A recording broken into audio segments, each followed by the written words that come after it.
ನಮಸ್ಕಾರ, ನನ್ನ ಹೆಸರು ಡಾಕ್ಟರ್ ಮಂಜುನಾಥ್ ಪಂಡಿತ್ ಅಂತ. ನಾನು ಕನ್ಸಲ್ಟೆಂಟ್ ಇಂಟರ್ವೆನ್ಷನಲ್ ಕಾರ್ಡಿಯೋಲಜಿಸ್ಟ್ ಆಗಿ SDM ನಾರಾಯಣ ಹಾರ್ಟ್ ಸೆಂಟರ್ ಧಾರವಾಡಲ್ಲಿ ಕಾರ್ಯನಿರ್ವಹಿಸುತ್ತಿದ್ದೇನೆ. ನಾನು ಇವತ್ತು ನಿಮ್ಮ ಜೊತೆಗೆ ಸಡನ್ ಕಾರ್ಡಿಯಾಕ್ ಡೆತ್ ಅಥವಾ ಹಠಾತ್ ಹೃದಯ ಸಾವು ಬಗ್ಗೆ ಚರ್ಚೆ ಮಾಡಬೇಕಂತ ಇದ್ದೇನೆ. ನಾವು ಹಠಾತ್ ಹೃದಯ ಫಸ್ಟ್ ಏನಂತ ತಿಳ್ಕೊಳ್ಳೋಣ, ಆಮೇಲೆ ಅದ್ರ ಬಗ್ಗೆ ನಾವು ಅದನ್ನು 3 ಪಾರ್ಟ್ಸಲ್ಲಿ ಡಿಸ್ಕಸ್ ಮಾಡೋಣ.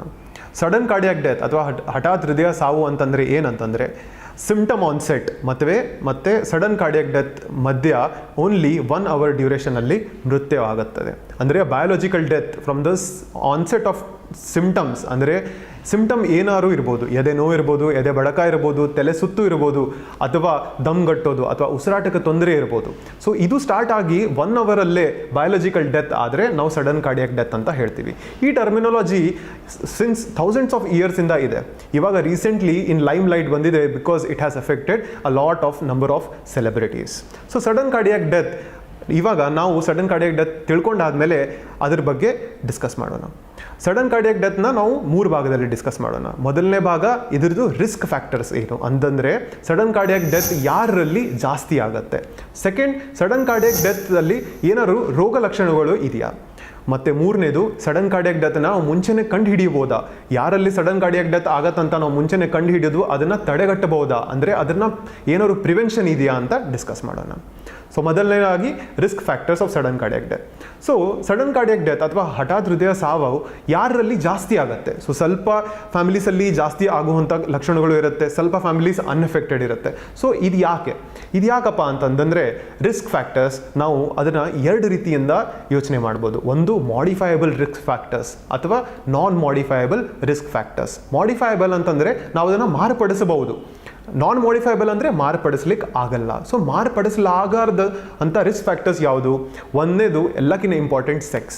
ಸೊ ನಮಗೆಲ್ಲರಿಗೂ ಗೊತ್ತು, ಹಾರ್ಟ್ ಡಿಸೀಸಸ್, ಸ್ಪೆಷಲಿ ಹಾರ್ಟಲ್ಲಿ ಬ್ಲಾಕ್ ಆಗಲಿ ಅಥವಾ ಹಾರ್ಟ್ ಫೇಲ್ ಆಗಲಿ, ಇಂಥದ್ದು ಮೇಲ್ಸಲ್ಲಿ ಜಾಸ್ತಿ ಕಾಮನ್. ಸೊ ಈ ಸೆಕ್ಸ್ ಅಂತ ಏನಂತ ರಿಸ್ಕ್ ಫ್ಯಾಕ್ಟರ್ಸ್ ಇದೆಯಲ್ಲ, ಇದನ್ನು ನಾವು ಚೇಂಜ್ ಮಾಡೋಕ್ಕಾಗಲ್ಲ. So males are at a higher risk of developing heart diseases. Second risk factors which is not modifiable, ಅಂದರೆ ಇದನ್ನು ಮಾರ್ಪಡಿಸಲಾರದಂಥ ರಿಸ್ಕ್ ಫ್ಯಾಕ್ಟರ್ ಏನಂತಂದರೆ ಜೆನೆಟಿಕ್ಸ್. ಸೊ ಯಾರ್ದಾದ್ರು ಜೆನೆಟಿಕ್ ಹಿಸ್ಟ್ರಿ ಅಥವಾ ಜೆನೆಟಿಕ್ ಪೊಟೆನ್ಷಿಯಲ್ ಇದೆ, ಯಾರ್ದಾದ್ರು ಮನೆಯಲ್ಲಿ ಸ್ಪೆಷಲಿ ಆ ಪೇಷಂಟ್ದು ಮದರ್, ಫಾದರ್ ಅಥವಾ ಅಣ್ಣ, ತಮ್ಮ, ತಂಗಿ ಯಾರು ಅಫೆಕ್ಟೆಡ್ ಇದ್ದಾರೆ ಹಾರ್ಟ್ ಡಿಸೀಸ್ ಅಂತಂದರೆ ಆ ಇಂಡಿವಿಜುವಲಲ್ಲಿ ಆ ಸ್ಪೆಸಿಫಿಕ್ ಡಿಸೀಸ್ ಡೆವಲಪಿಂಗ್ ಪೊಟೆನ್ಷಿಯಲ್ ತುಂಬ ಜಾಸ್ತಿ ಆಗುತ್ತೆ. ಸೊ ಇದು ಜೆನೆಟಿಕ್ ಪೊಟೆನ್ಷಿಯಲ್, ಅಗೇನ್ ನಾನ್ ಮಾಡಿಫೈಬಲ್, ಅಂದರೆ ಇದನ್ನ ಮಾರ್ಪಡಿಸಲಿಕ್ಕೆ ಆಗೋದಿಲ್ಲ.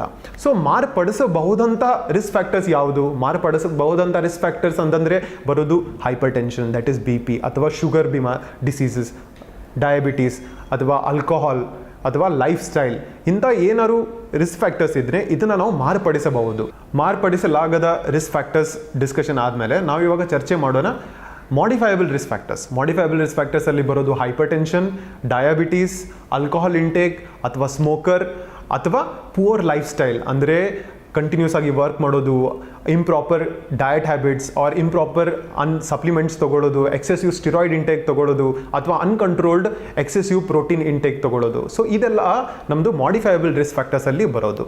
ಸೊ ಈ ಎಲ್ಲ ರಿಸ್ಕ್ ಫ್ಯಾಕ್ಟರ್ ಯಾರಲ್ಲಿ ಜಾಸ್ತಿ ಇರುತ್ತಲ್ಲ ಆ ಇಂಡಿವಿಜುವಲ್ಗೆ ಸಡನ್ ಕಾರ್ಡಿಯಾಕ್ ಡೆತ್ ಆಗುವಂಥ ಪೊಟೆನ್ಷಿಯಲು ಜಾಸ್ತಿ ಇರುತ್ತೆ. ನಾವಿವಾಗ ಮುಂದೆ ಹೋಗೋಣ. ಸೊ ಸಡನ್ ಕಾರ್ಡಿಯಾಕ್ ಡೆತ್ ಆಗೋಕ್ಕಿಂತ ಮುಂಚೆ ಏನೆಲ್ಲ ಸಿಂಪ್ಟಮ್ಸ್ ಬರ್ಬೋದು ಅಥವಾ ಇದನ್ನು ನಾವು ಮುಂಚೆನೇ ಕಂಡು ಹಿಡಿಬೋದಾ ಅಂತ. So sudden cardiac death usually symptoms ಇಂಡಿವಿಜುವಲ್ಗೆ ಮುಂಚೆ ಇರ್ಬೋದು ಅಥವಾ ಇರಲಿಕ್ಕೂ ಇಲ್ಲ. ಸೊ ಮುಂಚೆ ಇದ್ದರೆ ಯಾವ ಸಿಂಪ್ಟಮ್ ಇರ್ಬೋದು? ಸೊ ಇದ್ದರೆ symptoms such as chest pain ಇರ್ಬೋದು, ಎದೆ ನೋವು ಇರ್ಬೋದು. ಆ ಇಂಡಿವಿಜುವಲ್ಗೆ ಸ್ವಲ್ಪ ನಡೆದ್ರೆ ಎದೆ ನೋವು ಆಗೋದು, ಅಥವಾ ದಮ್ ಕಟ್ಟೋದು, ಅಥವಾ ಎದೆ ಡಬ ಹೊಡೆದಂಗೆ ಆಗ್ಬೋದು, ಅಥವಾ ತಲೆ ಸುತ್ತು ಬಂದು ಚಕ್ರ ಬಂದು ಬಿದ್ದಿರೋ ಅಂಥ ಹಿಸ್ಟ್ರಿನೂ ಇರ್ಬೋದು. ಅಥವಾ 50% ಆಫ್ ಇಂಡಿವಿಜುವಲ್, ಅಂದರೆ 50% ಆಫ್ ಇಂಡಿವಿಜುವಲ್ಸ್ ಯಾರು ಸಡನ್ ಕಾರ್ಡಿಯಾಕ್ ಡೆತ್ತಿಂದ ಬರ್ತಾರೆ ಅವ್ರಿಗೆ ಮುಂಚೆ ಯಾವುದೇ ರೋಗ ಲಕ್ಷಣಗಳು ಕಂಡು ಬಂದಿರೋಂಗಿಲ್ಲ.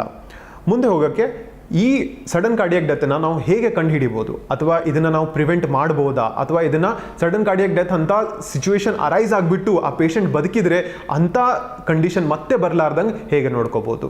So first of all any individual ಯಾರಿಗೆ ರಿಸ್ಕ್ ಫ್ಯಾಕ್ಟರ್ಸ್ ಜಾಸ್ತಿ ಇದೆ, ಜೆನೆಟಿಕ್ ಪೊಟೆನ್ಷಿಯಲ್ ಇದೆ, ಅಂದರೆ ಫ್ಯಾಮಿಲಿಯಲ್ಲಿ ಯಾರಿಗಾರು ಸಡನ್ ಕಾರ್ಡಿಯಾಕ್ ಡೆತ್ ಹಿಸ್ಟ್ರಿ ಇದೆ, ಅಥವಾ ದ್ಯಾಟ್ ಇಂಡಿವಿಜುವಲ್ಗೆ ಡಯಾಬಿಟಿಸ್ ಇದೆ, BP ಇದೆ, ಎದೆನೋ ಆಗ್ತಾ ಇದೆ, ಎನಿ ಆಫ್ ದಿಸ್ ಸಿಂಪ್ಟಮ್ಸ್ ಇದ್ದರೆ ಈ ಇಂಡಿವಿಜುವಲ್ ಫಸ್ಟ್ ಹೋಗ್ಬಿಟ್ಟು ಕಾರ್ಡಿಯಾಕ್ ಇವ್ಯಾಲ್ಯೂಯೇಷನ್ ಮಾಡ್ಕೋಬೇಕು.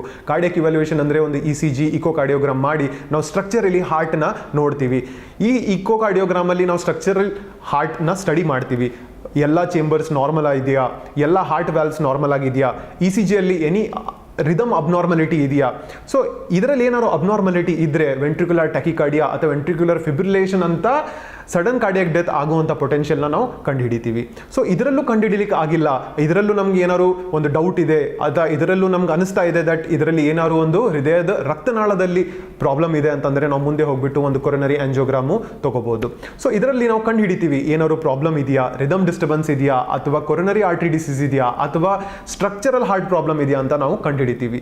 ಸೊ ಇದರಲ್ಲಿ 108 ಪ್ರಾಬ್ಲಮ್ಸ್ ಇರ್ಬೋದು which can lead to sudden cardiac death ಅಥವಾ ಹಠಾತ್ ಹೃದಯ ಸಾವು. ಸೊ ಇದನ್ನ ಕಂಡುಹಿಡಿದ್ಬಿಟ್ಟು ನಾವು ಇದರದ್ದು ಅಪ್ರಾಪ್ರಿಯೇಟ್ ಟ್ರೀಟ್ಮೆಂಟ್ನ ಇನಿಷಿಯೇಟ್ ಮಾಡ್ಬೋದು. ಸೊ ಫಸ್ಟ್ ಆಫ್ ಆಲ್ ಯಾರು ಸಿಂಪ್ಟಮೆಟಿಕ್ ಇದ್ದಾರೆ, ಇನ್ನೊಬ್ರು ಯಾರಿಗೆ ಮುಂಚೆ ಏನು ರೋಗ ಲಕ್ಷಣಗಳು ಇಲ್ಲ, ಯಾರಿಗೆ ಮುಂಚೆ ರೋಗ ಲಕ್ಷಣಗಳು ಏನೂ ಇಲ್ಲ ಆ ಇಂಡಿವಿಜುವಲ್ಗೆ if at all risk factors ಇದ್ದರೆ ಆ ಇಂಡಿವಿಜುವಲ್ ಹೋಗ್ಬಿಟ್ಟು ಸ್ಕ್ರೀನಿಂಗ್ ಮಾಡ್ಕೋಬೇಕು. ಸ್ಕ್ರೀನಿಂಗ್ ಅಂತಂದರೆ ಏನಂತಂದರೆ ಆ ಇಂಡಿವಿಜುವಲ್ ಹೋಗ್ಬಿಟ್ಟು ಯಾವುದೇ ಕಾರ್ಡಿಯಾಲಜಿಸ್ಟ್ಗೆ ಹೋಗಿ ಹೇಳಿ ನಮ್ಮ ಫ್ಯಾಮಿಲಿಯಲ್ಲಿ ಈ ಥರ ಸಡನ್ ಕಾರ್ಡಿಯಾಕ್ ಡೆತ್ನ ಹಿಸ್ಟ್ರಿ ಇದೆ, ಅಥವಾ ಈ ಥರ ಪೊಟೆನ್ಷಿಯಲ್ ಇದೆ, ಅಥವಾ ಈ ಥರ ಸಿಂಪ್ಟಮ್ಸ್ ಇದ್ದರೆ ಹೋಗ್ಬಿಟ್ಟು ಕಂಪ್ಲೀಟ್ ಇವ್ಯಾಲ್ಯೂಯೇಷನ್ ಮಾಡ್ಕೊಳ್ಬೇಕು. ಸೊ ಫಸ್ಟ್ ಆಫ್ ಆಲ್ ಈ ಇಂಡಿವಿಜುವಲ್ಗೆ ಎಸ್ಟಾಬ್ಲಿಷ್ ಆದರೆ at risk of developing sudden cardiac ಡೆತ್ನ ಪೊಟೆನ್ಷಿಯಲ್ ಎಸ್ಟಾಬ್ಲಿಷ್ ಆದಮೇಲೆ ಈ ಇಂಡಿವಿಜುವಲ್ನ ನಾವು ಫಸ್ಟ್ ಮೆಡಿಸಿನಿಂದ ನಾವು ಕಂಟ್ರೋಲ್ ಮಾಡೋಕ್ಕೆ ಟ್ರೈ ಮಾಡ್ಬೋದು, ಅಥವಾ ಇಂಪ್ಲಾಂಟೇಬಲ್ ಕಾರ್ಡಿಯೋವರ್ಟರ್ ಡಿಫಿಬ್ರಿಲೇಟರ್ ಅಂತ ಹೇಳ್ತೀವಿ. ಇದರಲ್ಲಿ ಒಂದು ಚಿಕ್ಕ ಪೇಸ್ ಮೇಕರ್ ಹಾಕಿ ಇದರಲ್ಲಿ ಸಡನ್ ಕಾರ್ಡಿಯಾಕ್ ಡೆತ್ ಅಂತ ಆಗುವಂಥ ರಿದಮ್ ಅಬ್ನಾರ್ಮಲಿಟಿನ ನಾವು ಪ್ರಿವೆಂಟ್ ಮಾಡೋಕ್ಕೆ ಟ್ರೈ ಮಾಡ್ತೀವಿ. ಸೊ ಟೇಕ್ ಹೋಮ್ ಮೆಸೇಜ್ ಏನು ಹೇಳಬೇಕಂತಂದರೆ ಸಡನ್ ಕಾರ್ಡಿಯಾಕ್ ಡೆತ್ ಬಗ್ಗೆ ನಮ್ಮೆಲ್ಲರಲ್ಲೂ ಅವೇರ್ನೆಸ್ ಅಥವಾ ನಾಲೆಜ್ ತುಂಬ ಕಮ್ಮಿ ಇದೆ. ಇದು one of the important cos of preventable death. ಅಂತಂದರೆ ಇದರಲ್ಲಿ ಸಡನ್ ಕಾರ್ಡಿಯಾಕ್ ಡೆತ್ ಆಗುವಂಥ ಡಿಸೀಸಸಲ್ಲಿ ಎಷ್ಟೊಂದು ಕಾರಣಗಳು ನಾವು ಮುಂಚೆನೇ ಕಂಡು ಹಿಡಿದ್ಬಿಟ್ಟು ಇದನ್ನು ಪ್ರಿವೆಂಟ್ ಮಾಡ್ಬೋದು, ತಡೆಗಟ್ಟೆ ಹೇಳ್ಬೋದು. ಸೊ ಅದಕ್ಕೆ ಎಲ್ಲರಲ್ಲೂ ನಾಲೆಜ್ ಅಥವಾ ಅವೇರ್ನೆಸ್ ತುಂಬ ಇಂಪಾರ್ಟೆಂಟ್. ಕೊನೆಯದಾಗಿ ಏನು ಹೇಳಬೇಕಂತ ಇಷ್ಟಪಡ್ತೀನಿ ಅಂತಂದರೆ ಯಾವುದೇ ರೀತಿಯಾಗಿ ರಿಸ್ಕ್ ಫ್ಯಾಕ್ಟರ್ಸ್ ಇರಲಿ, ಮಾಡಿಫೈಯಬಲ್ ಅಥವಾ ನಾನ್ ಮಾಡಿಫೈಯಬಲ್, ಭಯ ಪಡೋ ಅವಶ್ಯಕತೆ ಇಲ್ಲ. ನಿಮ್ಮಲ್ಲಿ ಅಥವಾ ನಿಮ್ಮ ಫ್ಯಾಮಿಲಿಯಲ್ಲಿ ಅಥವಾ ನಿಮ್ಮ ರಿಲೇಟಿವ್ಸ್ ಅಥವಾ ಫ್ರೆಂಡ್ಸಲ್ಲಿ ಯಾವುದೇ ರೀತಿ ಹೃದಯ ರೋಗ ಲಕ್ಷಣಗಳು ಇದ್ದರೆ ನಮ್ಮ SDM ನಾರಾಯಣ ಹಾರ್ಟ್ ಸೆಂಟರ್ಗೆ ಭೇಟಿ ನೀಡಿ, ಇವ್ಯಾಲ್ಯೂಯೇಷನ್ ಪಡೀರಿ. ಎಲ್ಲ ರೀತಿಯ ಹಾರ್ಟ್ ರಿಲೇಟೆಡ್ ಟೆಸ್ಟ್ ಮತ್ತು ಟ್ರೀಟ್ಮೆಂಟ್ಸ್ ಅವೈಲೇಬಲ್ ಇದೆ. ನಿಮ್ಮ ಹೃದಯ ನಮ್ಮ ಕಾಳಜಿ. 13 ವರ್ಷಗಳ ಅನುಭವ, ಉತ್ತಮ ಗುಣಮಟ್ಟದ ಹೃದಯ ಚಿಕಿತ್ಸೆ ಹಾಗೂ ಅನುಭವಿ ವೈದ್ಯರನ್ನು ಹೊಂದಿರುವ SDM ನಾರಾಯಣ ಹಾರ್ಟ್ ಸೆಂಟರ್ 2 ಲಕ್ಷಕ್ಕಿಂತ ಹೆಚ್ಚು ರೋಗಿಗಳಿಗೆ ಚಿಕಿತ್ಸೆ ನೀಡಿರುವಂತಹ ಉತ್ತರ ಕರ್ನಾಟಕದ advanced cardiac care center SDM Narayana heart center, Sattur, Dharwad. ನಿಮ್ಮ ಹೃದಯ ನಮ್ಮ ಕಾಳಜಿ.